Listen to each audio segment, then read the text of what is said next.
Hello bachcho, let's discuss this question. Which one of the following is not a disorder of bone? A. Arthritis, B. Osteoporosis, C. Rickets या D. Atherosclerosis. इस question को solve करने का जो की concept है वो है आपके डिसऑर्डर्स इन बोन्स के बारे में जानना। डिसऑर्डर्स इन बोन्स के बारे में जानना। तो यदि हम सारे ऑप्शंस को एक एक करके देखें तो सबसे पहला है आर्थराइटिस। तो आर्थराइटिस में क्या होता है, ये एक्चुअली जो रूमेटॉइड आर्थराइटिस होता है वो एक ऑटो इम्यून डिसऑर्डर होता है। ऑटो इम्यून डिसऑर्डर का मतलब क्या है कि आपकी बॉडी की जो इम्यून सिस्टम है वो बॉडी के ही सेल्स को मारने लगता है या अटैक करने लगता है, हालांकि उसका काम है फॉरेन सेल्स को मारना। तो वो सोचता है कि बॉडी के जो सेल्स है वही फॉरेन है और उन्हें अटैक करने लगता है। तो इसमें क्या होता है, अटैक होती है साइनोवियल जॉइंट के ऊपर। साइनोवियल जॉइंट के ऊपर। और आपको पता है साइनोवियल जॉइंट क्या होती है, दो जॉइंट्स होती है, उनके बीच में एक फ्लूइड फिल्ड कैविटी होती है। तो इससे जो फ्लूइड है वो घटने लगता है।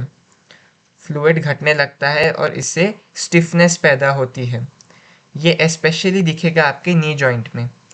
तो ये बोन रिलेटेड तो है, जॉइंट रिलेटेड है, तो ये तो आंसर नहीं हो सकता। हमें नॉट पूछा गया है कि not a disorder of bone. वही यदि हम दूसरी ऑप्शन देखें, ऑस्टियोपोरोसिस। ऑस्टियोपोरोसिस क्या है? ऑस्टियोपोरोसिस है decrease in bone mass. Decrease in bone mass. और इस डिक्रीज के कारण क्या होता है, इंक्रीज चांसेस ऑफ फ्रैक्चर, मतलब फ्रैक्चर ज़्यादा हो सकते हैं। इंक्रीज हो जाती है चांसेस ऑफ फ्रैक्चर।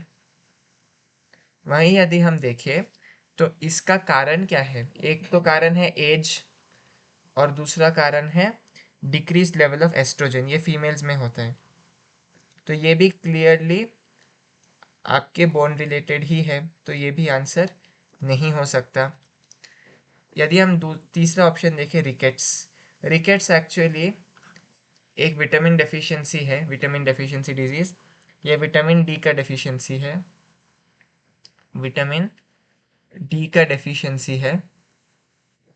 और ये जो रिकेट्स है उसमें क्या होता है, सॉफ्टनिंग ऑफ बोन्स। ये जो बोन्स है वो एकदम सॉफ्ट हो जाते हैं। एकदम सॉफ्ट नहीं होते, मतलब उनकी जो यूजुअल हार्डनेस है वो घटने लगती है।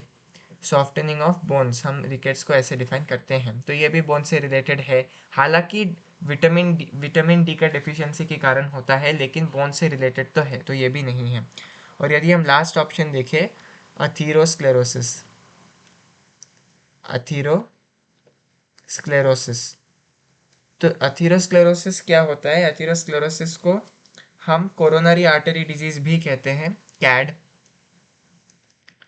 कोरोनरी आर्टरी डिजीज भी कहते हैं। और साथ ही साथ इसमें क्या होता है, ये आर्टरी के लूमेन को नैरो कर देता है। आर्टरीज का जो लूमेन होता है जहाँ से ब्लड निकलता है उसको वो नैरो कर देता है। और इसी के कारण हार्ट को जो वेसल्स ब्लड सप्लाई करते हैं उनकी ब्लड फ्लो कम हो जाती है। ब्लड फ्लो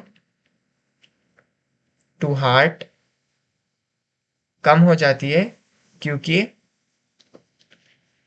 नैरो हो जाती है लूमेन किस चीज़ की, ये जो ब्लड वेसल्स है। तो ये हुआ अथीरोस्क्लेरोसिस। क्लियरली ये हार्ट से रिलेटेड चीज़ है, इसमें कहीं पर भी बोन का कोई भी जिक्र नहीं है। अथीरोस्क्लेरोसिस कोरोनरी आर्टरी डिजीज, इसमें आर्टरीज जो है वो नैरो हो जाती है, ब्लड फ्लो टू हार्ट घट जाती है क्योंकि लूमेन नैरो हो जाती है ब्लड वेसल्स की। और किस वजह से नैरो हो जाती है, क्योंकि इसमें डिपॉजिशन होने लगती है कैल्शियम की। कैल्शियम की डिपॉजिशन होने लगती है, फैट की डिपॉजिशन होने लगती है, कोलेस्ट्रॉल की डिपॉजिशन होने लगती है, और कभी कभी फाइब्रस टिश्यू की भी डिपॉजिशन होने लगती है। तो ये कहीं पर भी बोन से रिलेटेड नहीं है, तो ये सही हुआ। So the correct option to this question is option D, atherosclerosis. Hope you have understood it well. All the best.